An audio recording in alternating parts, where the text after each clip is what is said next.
কেন এটা বান্ধিয়া রাখা হইছে, এটার মধ্যে থাকতে থাকতে আমার ভালো লাগে না। বাবা আমার মানে বান্ধিয়া রাখছে, এটা যেমন কিছু করা যান না, এটা কিছু ব্যবস্থা একটু করিয়ে নিলে ভালো হয়।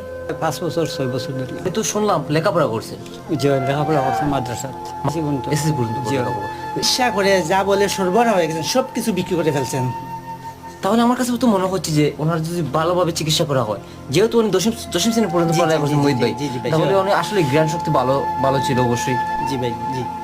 তাহলে ভালো ট্রিটমেন্ট হলে উনি সুস্থ হয়ে যাবেন। সুস্থ হয়ে যাবেন, একটা ট্রিটমেন্ট দরকার ভাই। সমাজে তো অনেক লোক আছে ভাই, জি, জি। মনটা উজাড় করে যদি আল্লাহর বাস্তে ওনার চিকিৎসা একটা ব্যবস্থা করে দিতে পারেন, তাহলে সারা জীবনের জন্য দোয়া পায়, একটা ফ্যামিলি স্বাবলম্বী হবে ভাই। আমি অসুস্থ মানুষ, আমি কোনো কামাকাজ করতে পারি না। ও তাহলে আপনার ফ্যামিলি কিভাবে চলে? ও ছোট বাচ্চাও গিয়ে চালায় তোফাজ্জল হোসেন। ওই ছেলেটা আমার সাথে থাকে, যে ছেলেটা আমি 250-300 টাকা প্রতিদিন দিই,